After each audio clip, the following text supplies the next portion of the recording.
මාධ්‍යයේ කණ්ඩායම් විදිහට අපිට නිතර අත්දකින්න ලැබෙන දෙයක් තමයි සහ සමහර පාර්ලිමේන්තු මන්ත්‍රීවරුන්ගේ වොයිස් කට් දැක්කහම අපිට අහන්න දකින්න ලැබෙන දෙයක් තමයි මාර්ලිමාවේ පාර්ලිමේන්තු මන්ත්‍රීවරුන්ට නිතර මාධ්‍යට එන්න දෙන්නේ නැද්ද ඒ ප්‍රජාතන්ත්‍රවාදී අයිතිය නැද්ද කියන එක.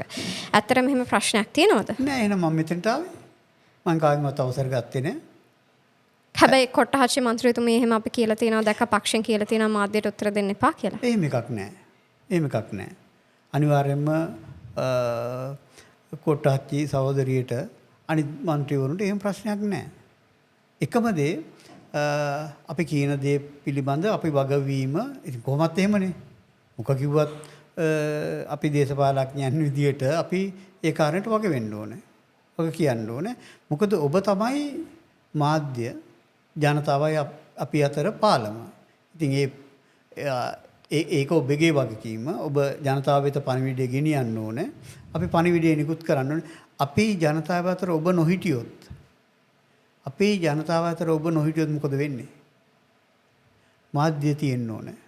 මාධ්‍ය ඉතාමත් විමසුම් ඇසින් බලාගෙන ඉන්නවා. රජය පත්තුනේත් මාධ්‍ය නිසා. රජය පත්තුනේ ශ්‍රී ලාංකේය මැතිවරණ. මාධ්‍ය ලොකු කාර්යභාරයක් සිදු කරනවා ඒ කාරණේදී. ඒ සහෝදරාත්මක බැඳීම, ඒ සුවදතාව අපි ඔබ නිරන්තරයෙන්ම ආරක්ෂා කරනවා. ඒ ආරක්ෂා කරන්නේ ඔබ මැතිවරණ ක්‍රියාවලියේදී අපට දක්වපු සහයෝගය නිසා විතරක් නෙමෙයි.